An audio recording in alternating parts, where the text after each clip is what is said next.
जय श्री राधे। श्री विष्णु सहस्रनाम स्तोत्र भुक्ति और मुक्ति दोनों का प्रदाता है। भुक्ति और मुक्ति के बारे में समझते हैं। भुक्ति अर्थात सभी सांसारिक सुखों को प्राप्त किया जाना ही भुक्ति कहलाती है।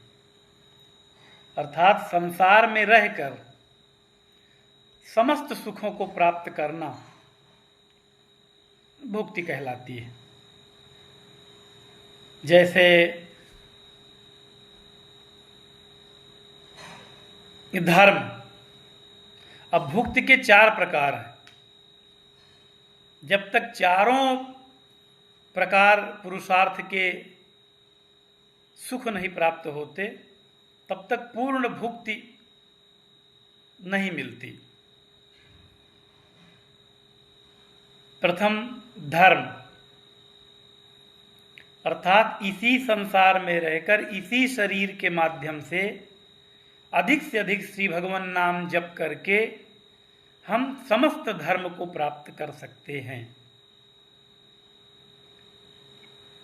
जैसे जैसे नाम का प्रभाव बढ़ता जाएगा, नाम की आवृत्ति बढ़ती जाएगी, वैसे वैसे हमें सभी धर्म प्राप्त हो जाएंगे।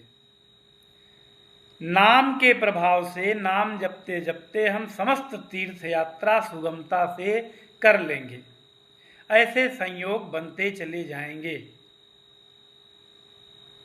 चारों धाम, 12 ज्योतिर्लिंग, बहुत लोगों की उम्र बीत जाती है, वृद्ध हो जाते हैं। इसी भारतवर्ष में रहकर सनातन धर्म को मानने के बाद भी 4 जगह श्री भगवान साक्षात बैठे हुए हैं, जिसे चारों धाम कहा जाता है, दर्शन नहीं हो पाते। किंतु जब आप श्री विष्णु सहस्रनाम स्तोत्र के माध्यम से, अष्टाक्षर मूल मंत्र के माध्यम से, शरणागति मंत्र के माध्यम से अधिक से अधिक श्री भगवान नाम का जप करेंगे तो नाम के कृपा से समस्त तीर्थ यात्राएं जहां आपको जाना आवश्यक है स्वयं प्राप्त हो जाएंगी। बद्रीनाथ जी, केदारेश्वर महाराज 12 ज्योतिर्लिंगों में भी आते हैं और चारों धाम में भी आते हैं। जगन्नाथ जी चारों धाम में आते हैं। दर्शन करने मात्र से सभी दुख, संकट, अवसाद भाग जाते हैं। बहुत सुंदर मूर्ति है श्री जगन्नाथ जी की। अवसर मिले तो अवश्य श्री जगन्नाथ जी पूरी यात्रा करें। रथ यात्रा पर करें, यद्यपि रथ यात्रा पर बहुत भीड़ हो जाती है इस समय, किंतु प्रयास करें कि रथ यात्रा पर जीवन में एक बार रथ यात्रा आटप दर्शन बोलते हैं, करें। उनके रस्से को खींचें, बांस में हाथ लगाएं और उनका आशीर्वाद प्राप्त करें। आटप दर्शन का बड़ा महत्व है। और रथ यात्रा दर्शन करने के बाद एक आध बार सुबह जाएं साधारण समय में, और जगन्नाथ जी के प्रांगण में बैठकर अधिक से अधिक श्री विष्णु सहस्रनाम स्तोत्र लय से करें। ये बड़े सौभाग्य की बात है। वहाँ का समुद्र पुरी का अकड़ू है, अकड़ता चटकता रहता है, गरजता रहता है। समुद्र देव को भी प्रणाम करें। दर्शन करने के बाद थोड़ी दूर पर गणेश जी हैं। साक्षी विनायक कहे जाते हैं, उनके यहाँ जाकर उन्हें गवाही बनाएं, वहां पर भी श्री विष्णु सहस्त्रनाम स्तोत्र का लय से पाठ करें, उन्हें साक्षी बनाएं कि हम श्री जगन्नाथ जी का दर्शन करने आए थे। द्वारिकाधीश,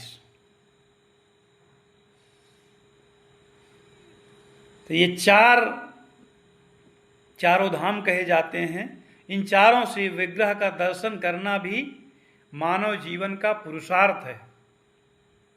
ये भगवान नाम से संभव है। जब आप अधिक से अधिक आवृत्ति में श्री भगवान का नाम लेते रहेंगे, निश्चित रूप से संयोग लगाकर श्री भगवान आपको इन चारों श्री विग्रह का दर्शन करा देंगे। 12 ज्योतिर्लिंग, 12 ज्योतिर्लिंग में जो 12 भगवान शंकर की लिंग हैं, विश्वनाथ जी, ममलेश्वर, महाकालेश्वर, त्र्यंबकेश्वर, सौराष्ट्रे सोमनाथम च, सवेरे पढ़ा जाता है, सोमनाथ जी, बाबा बैजनाथ जी। तो इस तरह से जब आप सारे दर्शन करेंगे तो भगवान शंकर की बड़ी कृपा आपके ऊपर होगी। यह भी श्री विष्णु सहस्त्रनाम स्तोत्र के पाठ से संभव है।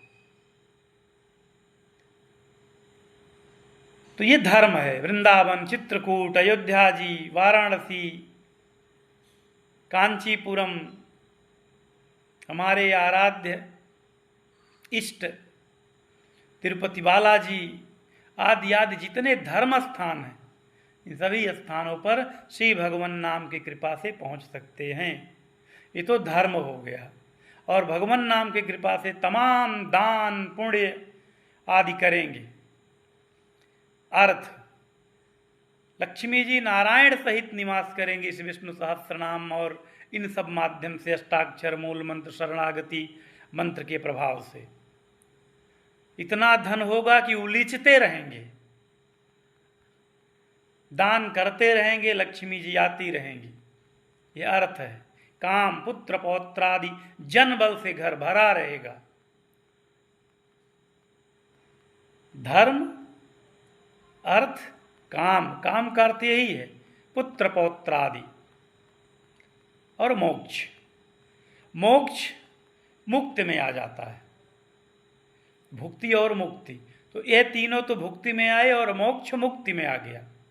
तो भुक्ति और मुक्ति दोनों का प्रदाता से विष्णु सहस्त्रनाम स्तोत्र है। इसे करते रहिए, आलस्य लगे और काम में आलस्य कीजिए, मत कीजिए कोई काम।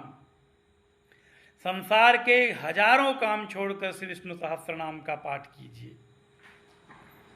ये चारों धर्म, अर्थ, काम, मोक्ष बड़ी सहजता से आपको प्राप्त हो जाएंगे। श्री राधे।